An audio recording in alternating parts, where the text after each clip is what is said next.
In this episode, we're talking with Melbourne buyer's agent Cate Bakos, and we're going to find out what's happening on the ground in the Victorian capital. February data has reported price increases for the first time after 10 months of losses, and while the data points to the upper end of the market having the sharpest increase, on the ground, the lower price points are showing strong competition. What's behind this sudden activity? It can't all be from a 25 basis points interest rate cut. Has the worm turned for Melbourne? Welcome to The Elephant in the Room. This is the podcast where we love to talk about the big things in property that never usually get talked about. I'm Veronica Morgan, real estate agent, buyer's agent and buyer's agent mentor, co-host of Foxtel's Location Australia, author of Auction Ready and co-host of Your First Home Buyer Guide. Hi, I'm Chris Bates, mortgage broker, currently ranked number 3 in the MPA Top 100 Mortgage Broker Awards.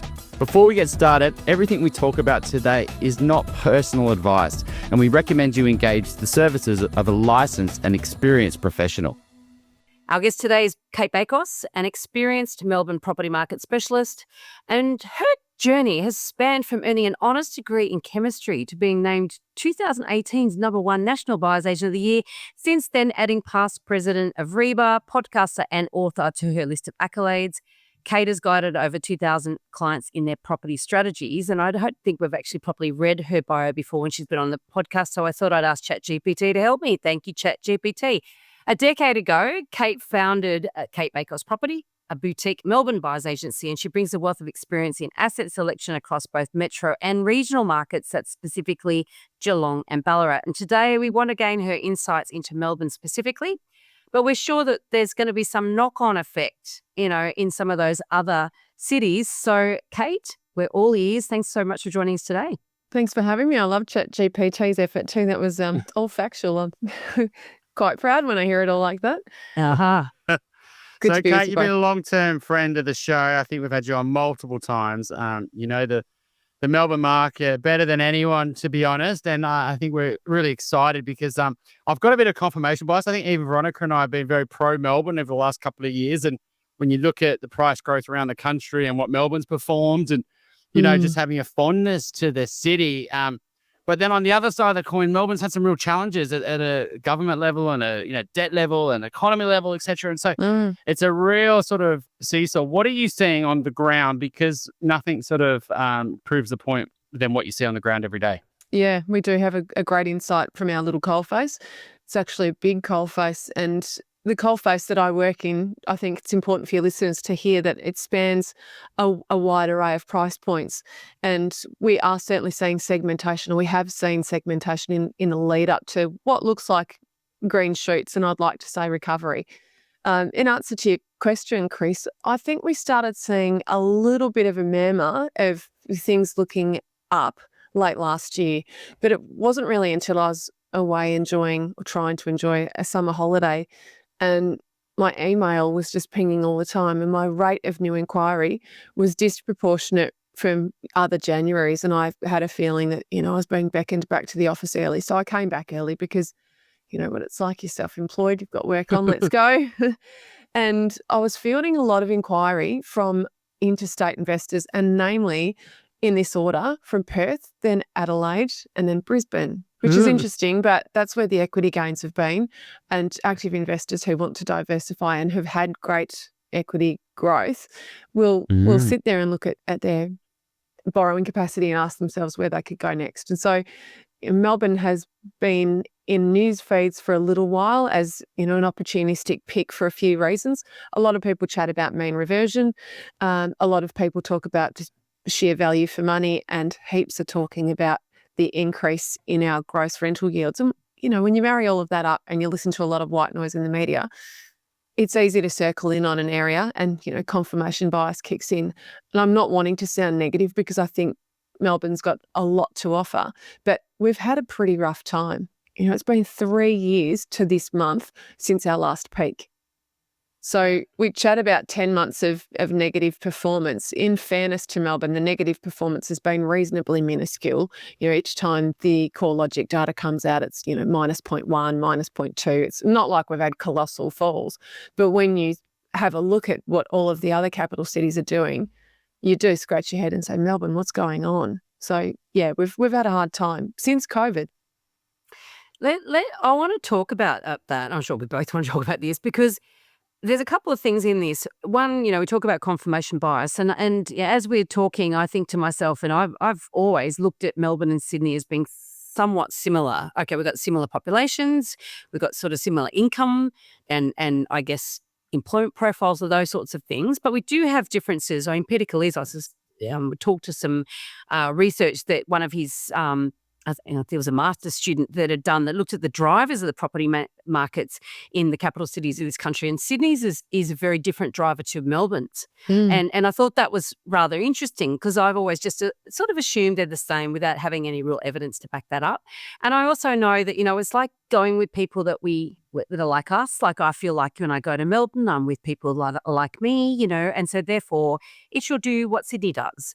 And so I know myself, I've totally had confirmation bias or that sort of familiarity bias, if you want to call it that, with the Melbourne property market.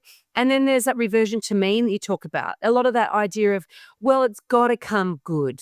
It's got to come back. It can't, how could it be possible? The dwelling price in Melbourne could be less than Adelaide, less than Brisbane, and coming up to, Perth shaping up to be at that same level. And you think that can't be right. So therefore, Melbourne should take off.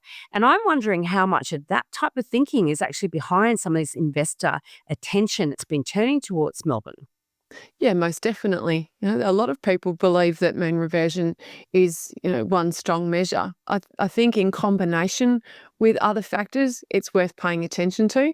But you've got to look at your classical drivers, and they include wages growth and employment, and certainly looking at the financial state of the government. And we've got a big question mark on that one, and I think it will take a while for us to recover from that. But before I go suggesting my own hometown and capital city isn't going to do well, I believe it will as well, in spite of some of these things. But let's talk about the debt and where some of that has been born from.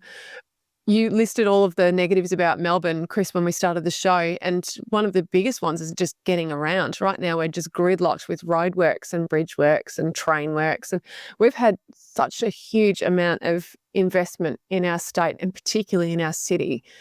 And all of that stuff isn't just to put us through hell and to drive up debt. It's to make getting around and to give us better amenity, to make it all easier. We've had enormously strong population growth, and I know that they've just backed off that a bit recently, but Melbourne's led the chase on population growth for many years, and our urban sprawl and our arterials haven't really kept up with that. It's not ideal at all. Go out to Melbourne's outer west and try and commute in at peak hour. It's a nightmare. Try and get a car park at the train station.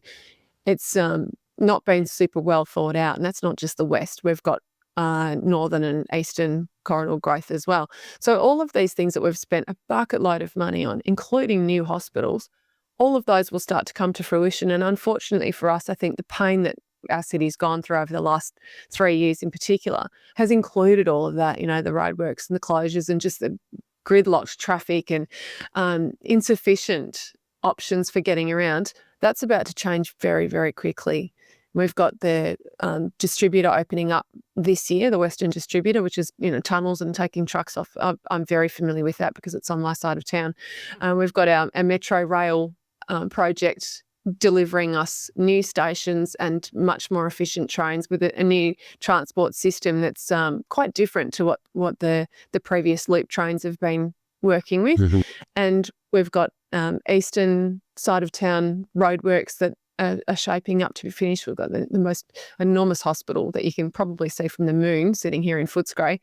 So lots is happening. We've spent a lot of money, we've got a lot of debt, but we haven't had the benefit from that yet. There'll be tolls on the roads. There will be revenue. I don't think for a second that it will solve our problem, but it won't be this bad for forever. How are the, investors absolutely a big part in driving booms, right? So, a strong investment market's a good sign for the Melbourne property market, right? Because that's, when you've got investors competing with owner-occupiers, that's better than just owner-occupiers competing. But how are the locals sort of feeling around, I guess when interest rates are still quite high, the borrowing capacity, so even though prices haven't run, they've still got to, obtain big mortgages that unless they're really confident on their short-term work prospects, they're really their desire to upgrade and take on debt isn't really there. How are the locals feeling? Are they still sort of under the COVID sort of impact of that, or has it got its mojo back? It's a good question. What we found when COVID hit, and obviously the lockdowns were severe in a lot of places, but Melbourne took the brunt. Well, certainly did it the hardest in terms of days in lockdown. And we saw a lot of people scatter out of the city and into the regions, or, into properties with larger blocks or whatever it might have been, extra bedrooms. Yeah. And it was when the market was running hot and we had to do all of our activity in between lockdowns, which was a little bit hairy. And our lockdowns didn't allow licensed real estate agents to go into properties for one of the lockdowns. So unlike other capital cities, we just couldn't trade. So you can imagine all of that pent up energy and lack of planning when buyers got a chance to, jump out of the blocks and go and buy something that would just do. Unfortunately, a lot did make that decision. They bought properties that weren't a 9 out of 10 or a 10 out of 10. Some of them they're probably a 6 out of 10. So we saw a lot of people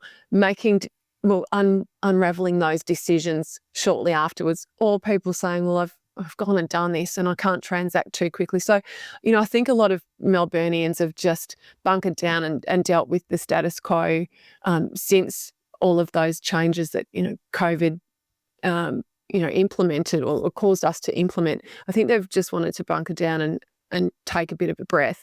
And then, of course, we've had borrowing capacity slashed. So you would know yourself, Chris, if people are wanting to make a move but the borrowing capacity precludes them, they'll just sit tight and wait, because what's the option? Sell your house and downgrade anyway. So we've had a lot of that. And I think also when you're in it, you can't always see out of it. You're stuck in the forest and you just think that the median house price data keeps coming in and it's static or it's slightly negative. It's very hard to believe that there's a turnaround unless you're actively in the market, like I am, and you're feeling it. You're at the coalface and you can feel the energy. You can see more people at the opens. You can see more bidders than the agents anticipated. All of those things are signs that the market's picking up. And I was saying it back in early January, this feels different. It's like we went to sleep and hibernated for a bit over Christmas and came out, the planet feels a bit different. That's how I would describe Melbourne. So the locals are still catching on. I think the investors jumped onto that a little earlier. But if I can recount the auctions that I've been bidding at recently and spirited bidding, it's mostly owner-occs. They might have to fight the investors, but owner-occs are certainly giving it a go at that 1 million to 2.5 mark. That segment is still very much dominated by owner-occupiers. It's interesting, isn't it? Because when the market turns after any period of prolonged downturns, it feels sudden. It really does, but it never really is sudden. There's little hints of it. So, and I know certainly amongst, even some of our guests on the podcast, we sort of got murmurs that investors and on forums and buyers agents, and we're sort of all looking to the contrarian, shall we say, was looking to Melbourne. And I think I spoke to you late last year about this. I certainly spoke to some other buyers agents who were saying that they were amazed, actually, that agents starting to tell them the interstate buyers agents were coming, the sort of fly-in fly-outs, the ones that don't fly in, those ones, that they get a property manager or the sales agent. The Google in and Google out. Yeah, the Google in, Google out. They do get the sales agent to do a WhatsApp inspection. It was like, oh my God, what can go wrong? It's not funny and it's true. That's another topic. Yes, I'm laughing, but I'm certainly not happy about it or think it's funny. So this was happening at the end of the year, and we didn't see anything in the data till February. So, and then we also had 6 weeks period where there's not much happening in the marketplace. So we could definitely say that, say, December, maybe even November. I can't think that far back, to be honest. But so definitely there were murmurs. And even at that point of time, I'm thinking, is there any evidence to support this investor activity? Like, is it just back to my own bias? Oh, it must get back on track soon. And obviously we're seeing that. And certainly in your first home buyer guide, so our course for first home buyers, we've got people, we meet our students every week and they talk about what they're looking at buying. And we've got some students that are first home buyers in Melbourne at the moment. And I'd said to them in January, I said, you guys need to be looking at your second tier suburbs now, because I really feel that you need to be prepared in case the market does move. Does pivot. And one of our students, for example, was looking in the eastern suburbs there, and they were looking at a villa unit that, and lots of comps showed that it really should have pulled up at 700 and it sold for 742. So that's what a difference can make, and it seems sudden, and that's certainly more than your 0.07% or your 0.7% increase as well. But that's segmentation at its best. I mean, that's a 6%. It's probably spot on. It's probably spot on, actually, now I think about it. And that segment of the market is the segment that's doing very well, and it gained traction last year. And in particular, think about that price point for houses on their own, 600 square metre block of land.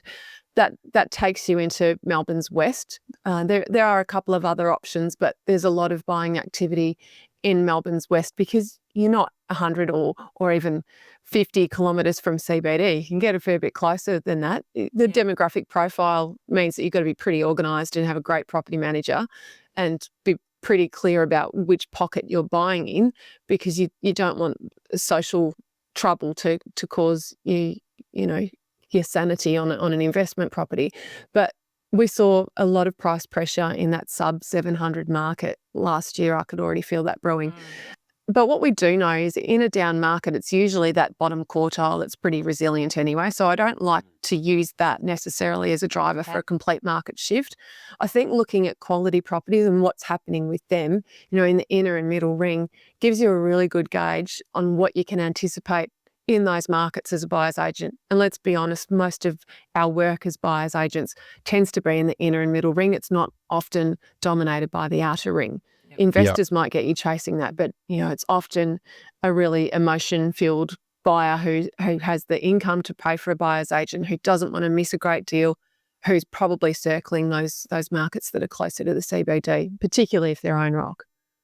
So Kate, let's talk about those properties, right? So over the last, say, 2 years, there's been a lot of articles saying Melbourne listings are through the roof and blah, blah, blah. And I never buy it. I was just go to, you can look at a city level, then you go houses versus apartments and this region versus that region. And you look at current listings versus long-term listings, and the story sort of loses. It doesn't become true. It basically shows that it's still pretty tight down there for houses. Have you find it really hard because everyone's bunkering down? No one wants to upgrade. Even if you are in a good house, your desire to sort of go and get a better house isn't there because borrowing capacity and higher rates, and you're concerned around short-term economy prospects. So buying's been really hard. Yes, there's been less competition, but it's been really hard to find good assets. Has that been the trend, or? Sort of. Chicken and egg is very, very real concept. I'm not selling the house until I can see my next move, and the stock's low or great stock's limited or borrowing capacity is hampered. That's an issue. Vendors won't move on unless there's an option to move to. I think the best thing I can say about the Melbourne market is 2024 for me wasn't just the year of my daughter doing year 12. That was traumatic though. 2024 was the year of low-hanging quality fruit. It's the first year I've worked as a buyer's agent that I think I could genuinely say I bought some really high-quality properties, and not necessarily at a perceived bargain price, because you always have a little bit of competition on a good property, even in a down market. But I was buying great quality properties with, one or two bidders up against me, as opposed to 8 or 9. And I was paying what I thought was a fair price, not having to apply a stretch or deal with, emotional people that were targeting something that was a really high grading property. So that's how I describe 2024. And of course, there were a few auctions and negotiations that I had where the agent would ring me up and say, the other buyers are still chasing finance, or they're thinking about something else or lost a job or whatever. Do you want to just wrap this up prior? Imagine buying a great property with zero competition, and all you're doing is negotiating with an agent and their vendor. That's how I describe 2024. I know. It's a little bit of a momentum thing, isn't it? Like if there's less people, like less quality assets on the market, less people are upgrading. And so, and then there's less stress in terms of having to find something else because, there's not that much competition. So do you feel like it was just literally that there was fewer of them available on the market, but there was less competition? And so it was just really a momentum issue so, there? Chris. Yeah. Buyer confidence was not great here last year. And all the people that kept asking me, when do you think the right time to buy is? I was saying right now. Yeah. It's terrible. That's the best time to buy, because when it's not terrible, people are going to come back in. And it wasn't like values were sliding backwards. They weren't. I've talked about Melbourne's, you said at the start that values have been declining for 10 months, but it's been a small amount of decline. It's not, you would never describe it as a crash. Yeah, you're absolutely right. And in fact, every month you sort of check those figures, and the top end always had, or the top quartile always had a higher rate of loss, if you want to call it that. But it never got into, it wasn't even as bad as the 2017 to 2019 downturn that Sydney experienced, or even Melbourne back then. Like it was much more modest and gradual. It just looked, by comparison, it looked awful compared to, a country that was dominated by, Perth, Adelaide and Brisbane. Even Sydney's very modest chugging along sort of behaviour last year sort of just looked pretty awful compared to those three cities. So Melbourne obviously looked like the sort of sad cousin. I mean, Hobart and Canberra in there as well weren't doing too well. But I want to talk a little bit, I want to go back to the economy down there, because the simple fact is, there's been all of that. You had the lockdowns. That really has had a legacy there, right? You've had all this infrastructure work, and there's huge government debt. I heard somewhere the interest bill's like $1 million a day. Is that correct? Yeah, so along those lines, it's awful. What does that mean? What should that mean for a property market? And is this sort of bounce back? Is it sort of a little bit premature, really? If you were looking at pure economics, is it like, well, that normally wouldn't happen, but for whatever reason, enough people have believed that it should, so therefore it is. Is there a correlation between economic prosperity and house price growth? That's what you're effectively asking. The hard task here is I feel we'd need to see other economic wobbles and downturns, whether it be job losses, so employment is a big one. These things stimulate market confidence. If we had a record interest rate drop again, I'm very confident to say I think Melbourne would rally, and the economic prosperity question wouldn't be the brightest driver there at all. So there's more to it than state debt. Of course there is, but this is a sort of a figure. It's quite an impressive figure, $1 million of interest a day. Who cares?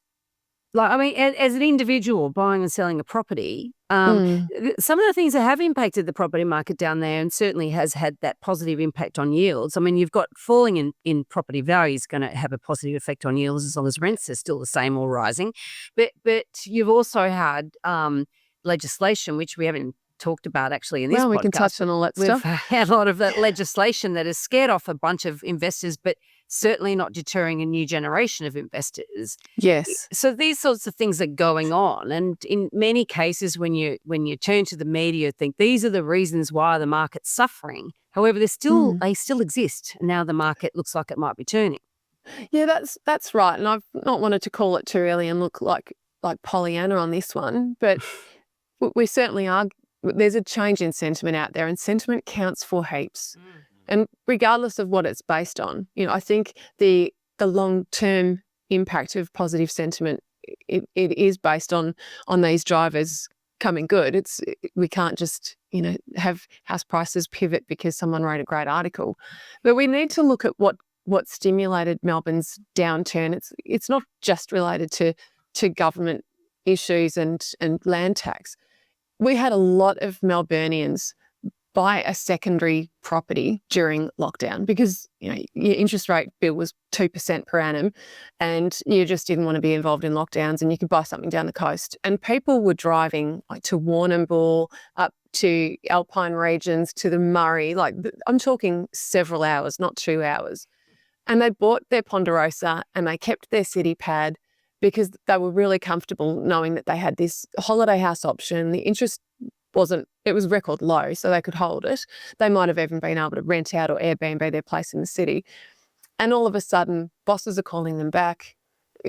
They're feeling like they want to get back at work and integrate with people and have, better job opportunities or advancement opportunities by being seen in the office, whatever it might be. Kids have got to go back to school. And so we saw a lot of people returning, and then all of a sudden we've had all of these interest rate hikes. And this holiday house in Warrnambool, it's really expensive now. And so we saw a lot of people selling their coastal properties. If you have a look at sales activity in SA three regions, you'll see the hot spots. And I wouldn't be wanting to sell something on the Mornington Peninsula or the Surf Coast right now. People paid premiums. And back then I was saying, help me out. I've, missed on 10 consecutive boardroom auctions. I can't miss this one. We'll pay $2 million for it. It's down in Torquay. We saw a lot of irrational behaviour like that. And I think that the data that we've seen since, I'm surprised the losses weren't greater because we saw a lot of purchase decisions that were either, regrettable or no longer working for them being reversed. And that came at a cost. I'm on a personal mission to help more people make better property decisions. Most people don't realise that they can cost themselves hundreds of thousands of dollars over the medium to long term when they make property decisions without all of the information that they need. And what I do is help people with tricky real estate problems, which often masquerade as simple questions like, should I sell my investment property because the interest repayments are hurting?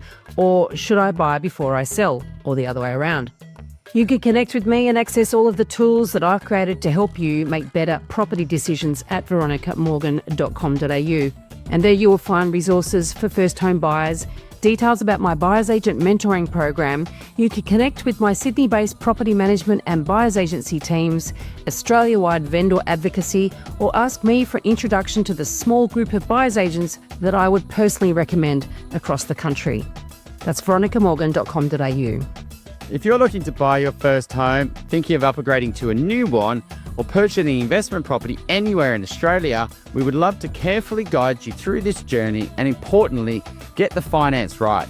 Reach out via my website, alcove.com.au.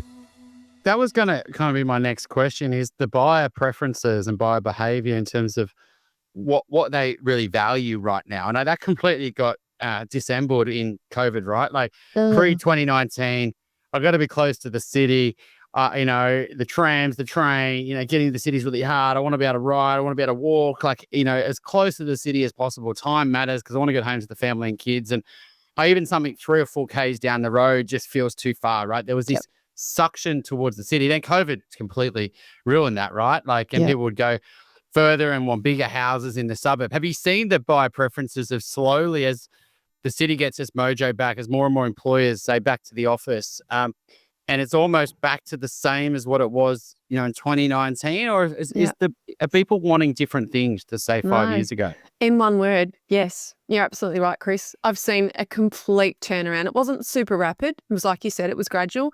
But every call I was getting was about space and about land and about lifestyle. Right now, it's all about city and proximity and walking distance. And I literally had 2 people last week saying, no, I think Brunswick's too far. I really want to be able to walk to the city or cycle to the city. There you go. Yeah, Brunswick's pretty close.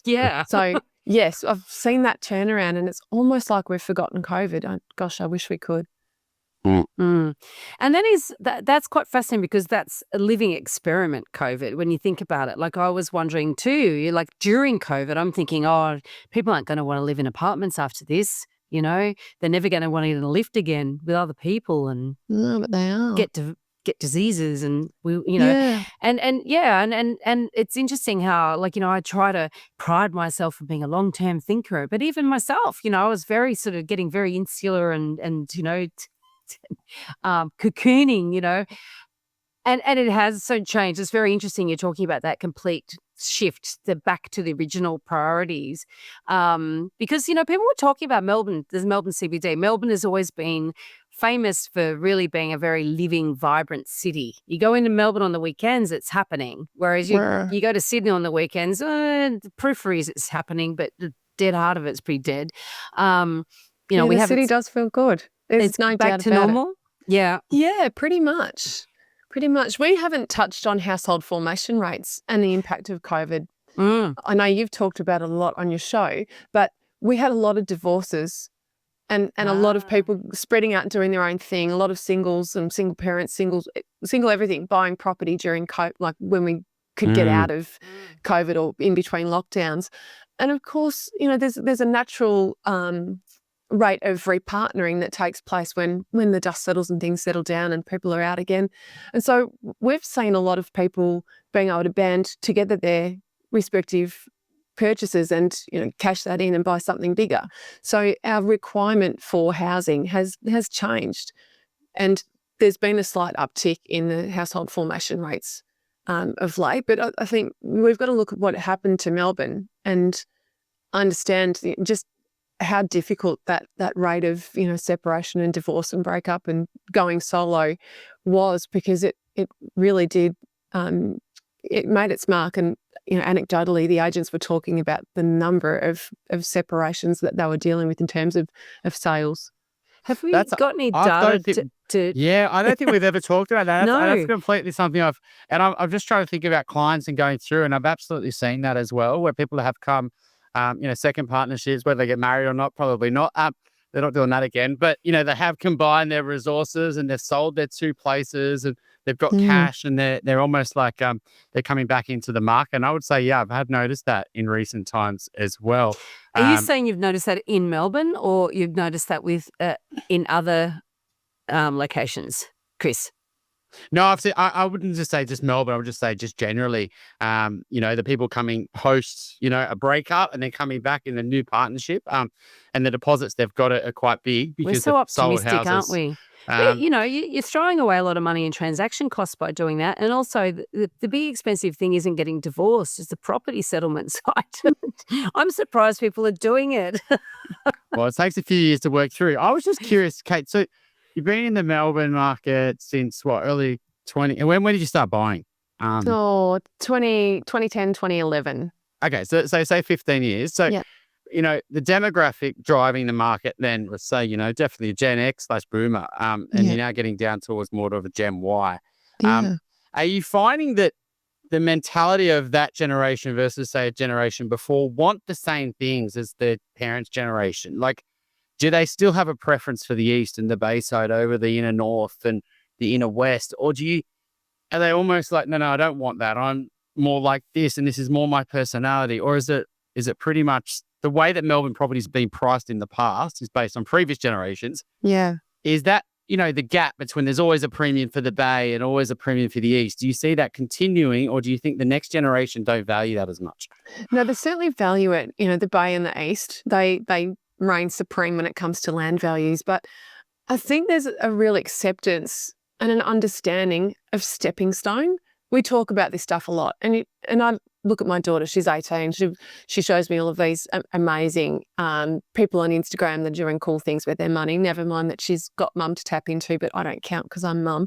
But whether they're influencers or just people that are doing really great things and putting it out there, the information is abundant, and I think that generation are getting a really good understanding of what's possible and how people are doing things. I sound like an old person, but back when I was into researching property, I'd buy the API magazine and go to the back pages and look at all those charts and graphs. These days, TikTok, Instagram, whatever, follow your favourite person. They're putting stuff up every day. So there's a lot more out there about what you can do with your money and what's clever, what's savvy. And I think that appreciation of starting somewhere, it's very much alive and real. I'm not finding that millennials are saying, like, I refuse to live in the West or the North because my family are in Baldwin and that's where I grew up. They're accepting that you've got to start somewhere. And I think also in Melbourne, it's been abundantly clear that houses have outperformed units for a long time. Yes. And they want their slice of pie. They do not just want to have a spoon of pie. They want a slice of pie, and I get it.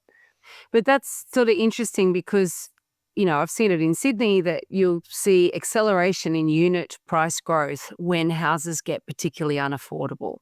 And so Melbourne apartment market has struggled probably the last, decade maybe. Yeah. So are you thinking that these, I guess if you're getting on the ground floor of it, the next boom, if that's what we're talking about here, we don't know. So don't let me say that. This is not financial advice. This is not what I'm saying is going to happen. But if it does turn out to be the beginning of a boom, then anybody gets in now will not be sorry. And particularly if they can scrape in and get themselves a house now before they become unaffordable, they will not be sorry, right? Assuming it's a decent asset. But, what are your thoughts on the apartment market in Melbourne? Has it been can you sort of segment it to say, well, we know there's been a huge area of oversupply, new developments, and that has dragged down, the underperformance of those areas has dragged down all apartments in terms of looking at the aggregated data? Or is it really that all apartments really have struggled? A little bit of both. So all apartments struggled for quite a while. And when you think about the boutique, beautiful brick apartments that have, somewhere between 6 and 12 apartments in the block, and they're in a leafy street with period houses around them and shops Art and Deco's stations. in Elwood. Well, that's one example, but even your daggy 1970s, I would go into any of those lovely inner suburbs even the middle ring suburbs, I've bought good apartments in Bentley. They've got to be boutique and they've got to be really well run. And it sounds easy to dial that up, but it's not, because you have to pour through the strata minutes. You've got to talk to the strata manager. You've got to know what else is going on in the street. Like, there's a lot. But to your point, yes, we had a period where all apartments didn't do as well as people hoped they would do. But when we look at the segmentation of high-rise apartments and badly built modern apartments and high-density stuff versus those really well-located premium apartments, there is a differential. And the only way you can really do that is with data. So I've sat there, I love my data, picked out properties that are representative of that boutique nature, and I've picked out properties that have had several sales results in the last, let's say, 15 years, where I've been able to draw a line of best fit across a variety of them to then benchmark that against a high-rise performance property. And there's no correlation at all. The boutique one always does better. But the question remains, if you could buy a boutique apartment for $750,000 in Armadale, which is beautiful, leafy, glossy eastern suburb, versus spend the $750 in, I don't know, let's say Laylaw in Melbourne's north, which is 16, 17 kilometres north on the train line, dated 1960s, 70s kind of era, blocks all measuring between 530 and 700. Which one will do better? And it's a really hard thing to ask, because you're comparing an apple with an orange. But right now I'd say the house in Laylaw. Right, interesting. But if your plan is to live in a property and use it as a stepping stone, and you want to be in the eastern suburbs and you want to be close to town, you're going to have the best lifestyle in that Armadale apartment. It will serve you well. And then when you upgrade and you sell it, you haven't got any CGT. So you've really got to think about these things. You can compare an apple with an orange, but you've got to take into account all of the differences and the tax implications as well. Kate, we talked about tax there, and obviously there's some huge changes in Victoria around land tax.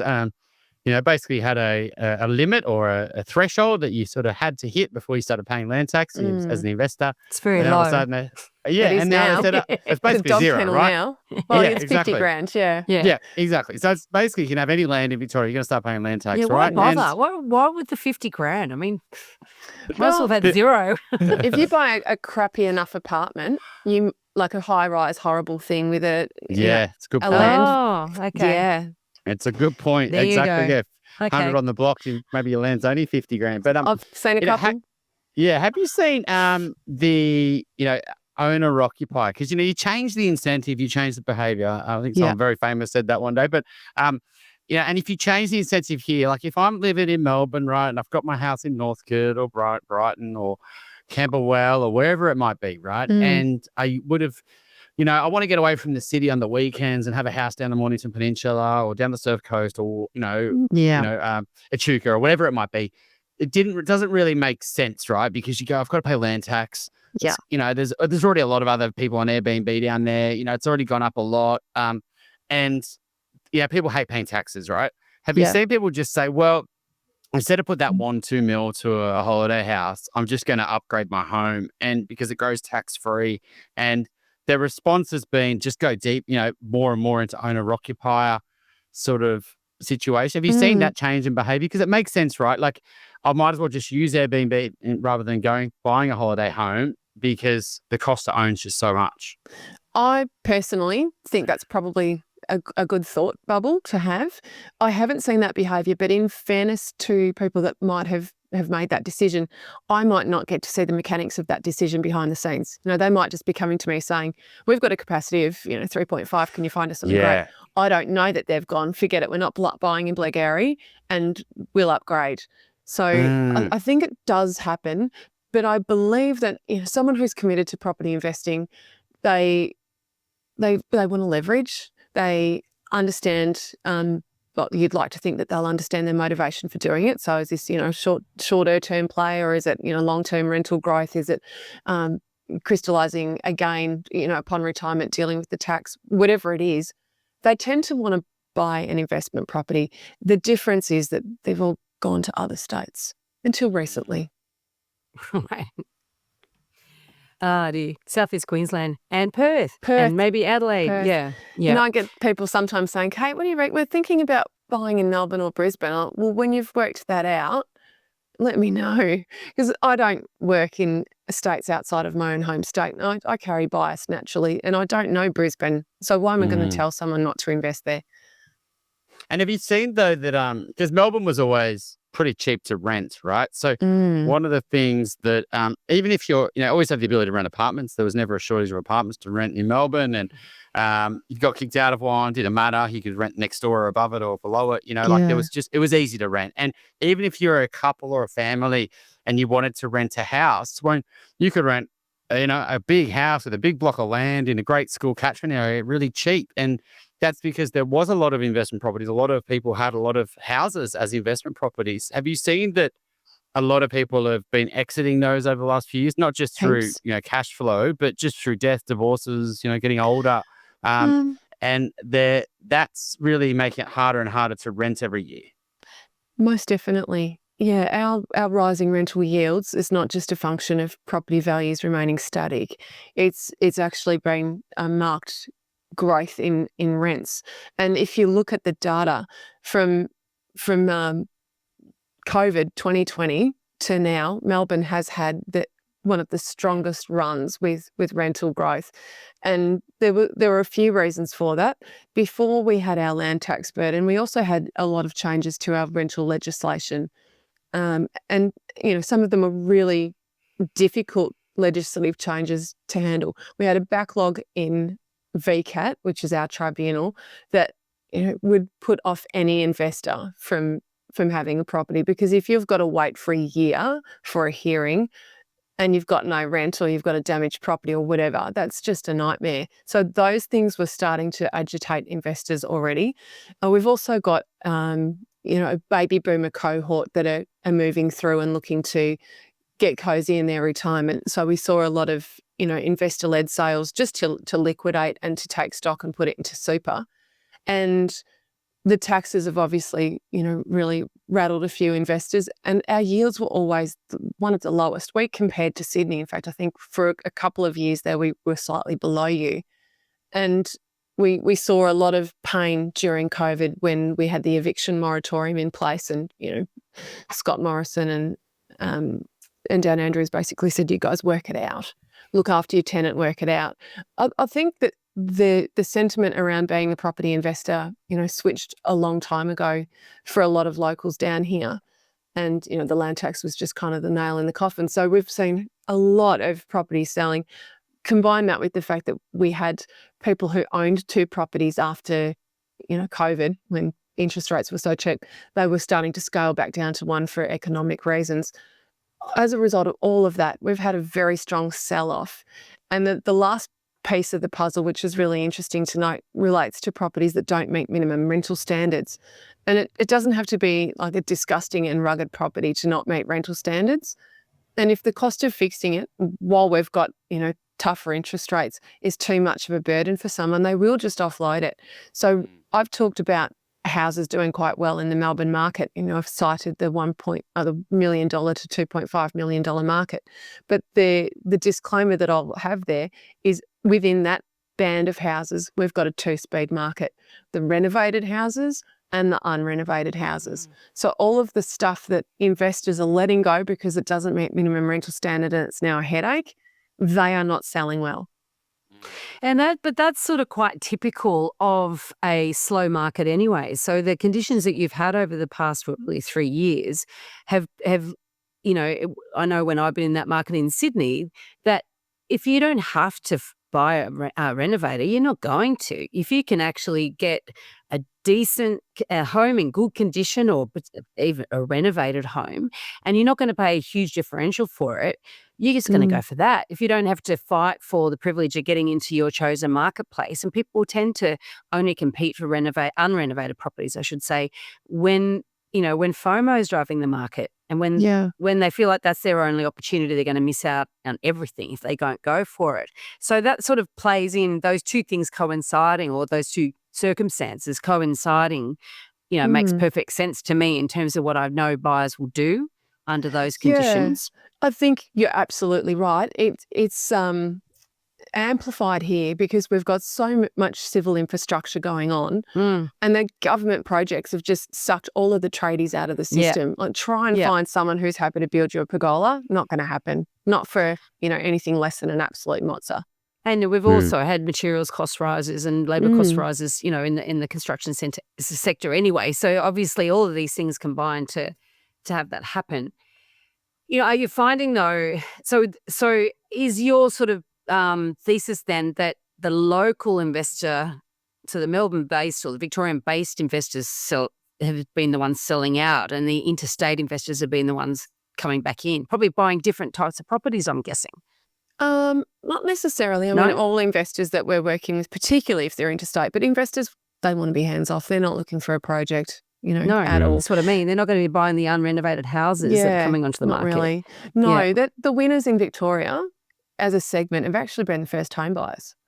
We've had a much greater percentage of property sold to first home buyers than other states have of late. And that's been a joy. You've also got your state government shared equity scheme there. What do you know about that? Because that's an interesting concept, and certainly does help people. I know when I'm talking to buyers about that, I like to consider that if somebody's able to buy a bigger home that they can stay in a lot longer, and they're not going to run the risk of not qualifying at some point and having to sell it, right? Yeah. That it's something that some first home buyers should consider. Some will. What are your thoughts on it? Look, it's for the right person, it's a great product. My favourite product is the deposit guarantee. I absolutely love that. If you can get into the market on 5% deposit and have the government cover the risk so that you're not paying LMI, that's amazing. So the shared equity buyer should be someone who, it's all about their servicing capacity. It's not about their deposit size. And they can't service any more than X dollars, but with the government taking a share in the property, they can go a lot higher and get something they need. Yeah. I would never argue with someone that felt they needed that. But if it's down to the size of the dwelling, let's say it's someone who's got children or they need a bigger dwelling, that's when that's really important. But if it's not about a bigger dwelling and you could get a great location and just have something a bit smaller, and that's your stepping stone property, I'd ask someone to really carefully look at whether the deposit guarantee would serve them better. Because once you're in bed with the government, you've got a deal going with the government. You've got to work out how to get out of bed. And I'm not suggesting that it's a nightmare, but it comes at a price. And that's precisely why I say if you can buy a bigger home that you're not going to have to trade out of in the short term, you definitely would never recommend it for a stepping stone strategy. It would just, basically the fact you lose part of your gain anyway. I mean, it's like it sort of cannibalizes itself in a way. It's not just that, it's the complexity of it as well. From an audit point of view, you want to make improvements to the property, you've got to talk to your business partner. There's a bit there. Also, Chris, you would know this more than anyone, the lending scenario, the pre-approval through to full approval process, it's not straightforward. I wouldn't say it's glitchy, but it's headachy, and they get very nervous because there's a lot of checks and balances. We're talking about the government here. We can't even do it, to be honest. You've got to go directly to the bank. It's only a couple of banks that are doing it. It's it's slow. It sounds scary. like sometimes I had a client last week talk about it, and I was like, well, it sounds like we're just telling you not to do the loan because we can't do it. But that's not the situation here. We do think the 5% deposit scheme is a much better option, and these are the reasons why. And we had that exact same conversation. Look, if it can get you a much better asset and you're going to live in it long term, you might want to consider it. But there are dangers of that. Cate, for the market to really kick, like a true boom, it needs to be driven by owner-occupiers. It needs to be driven by not just first-home buyers. It needs to be driven with people with money and also on higher income. So the upgrader, the affluent upgrader that really wants to lock in sort of their forever home. And then the downsizer that's doing the right size. You know, they're not necessarily spending less. They're just getting something closer and better. Might be smaller. What's gonna get them to really enter the market? Do you think it's as simple as, oh, we've seen prices start to run, and if I don't upgrade now, I might not be able to in the future? Or do you think we'll need something else? I think Melburnians are just plagued with PTSD since 2021 when the market took off and so many people were priced out, or they felt those awful FOMO conditions where they had to make, half-hour purchase decisions. It was mental. And I had a lot of clients miss out in 2021 because, we would stand back and say, you can't go and sign a contract for that. We haven't inspected. You haven't got time to get a building inspection done. This ship has sailed. And there were lots of people that didn't let the ship sail. So I think everyone's, still got a degree of trauma over any, associated losses or experiences that they had that were scary. They don't want to go through that ever again. So I've had a lot of people saying, I want to get in before everyone else. Is now a good time. Right, yeah. And that's the theme. I think if we get a market rush, which I'm sensing we could over the next, if this continues, because I've had a very busy couple of months, if we continue to feel this, the people that are jumping in aren't getting in because they've got an extra 25 basis points worth of servicing. No. That's not it. It's because they don't want to miss out. It's FOMO. Yeah. And so it's basically recent history. They haven't forgotten the last time that happened. Well, it's interesting. It's been a great wrap-up of where Melbourne is at this point of time. We're recording this in the beginning of March, so we should be going to air still in March. I guess we'll watch this space and we'll see how it unfolds as the year progresses. Have you, to see us out, have you got an example of a property dumbo for us? A property dumbo. I think we've just got to remember 2021 and be prepared to do the hard yards really quickly, get that contract review, because the worst dumbo that we could see someone do in a FOMO market is buy something that they'll, make a purchase decision that you'll want to reverse. That's a massive dumbo because you'll have your selling costs, you'll need to get back into the market, pay your stamp duty. No one wants to see that. So get in early, make sure you allocate the time to do your DD so that when the agent sends you that text that you don't want to get saying we've got an offer, it's going to close out at 5 p.m, you can put your hand up and say, yes, I'll be there. Yeah. I'd add to that, and your DD needs to include that pricing research so that you're super clear about where you're going to pull out if it gets competitive. Under competition, at what point will you still be in it and what point are you out of it? And too many people go into these negotiations and these heightened situations with the price that they would like to pay as being their limit, and then they're rethinking their limit under the pressure, the intense pressure of either an auction or those intense negotiations. So that's sort of that walkaway price. It's a hard discipline, but it's really important. It's an important one. Yeah. I think if it was me, and I just look at your market, Kate, I think that people are going to regret 2024. Not buying. I think I've been over that year, saying that exact same thing what you're saying is that the best buying is actually when you can get good assets without a lot of competition and you can take your time and you can, do your building in pairs and you can consider it and really make sure it's the right property for you. You can even hold the agent out for a bit, Yeah, that's right. Really push it. Give me a second viewing and a third viewing, fourth viewing, and it's totally fine. And I think just those, when markets start running, you regret that so fast, and then you live with that regret because you were thinking about buying, you could have done it, and then all of a sudden, and it's just not a nice experience. I'm sure Kate can agree that if we had $1 for every person we've tried to encourage to buy when the buyer was actually a buyer's market. Instead of they all want to wait until it's actually a seller's market. And sadly, that's what social proof does. It makes people want to act when it's really the conditions are not favouring them. So true. Let's chat later in the year, Kate. Good to chat. Been such a pleasure. Thanks for having me on the show.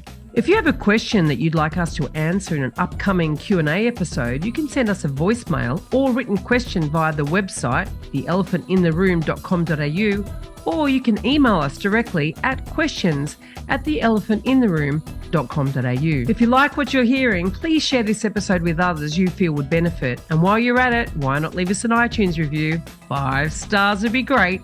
I know that sounds a bit cringy, but we have it on good authority that every review helps make it easier for other people to find out about us and hear what our amazing guests have to say.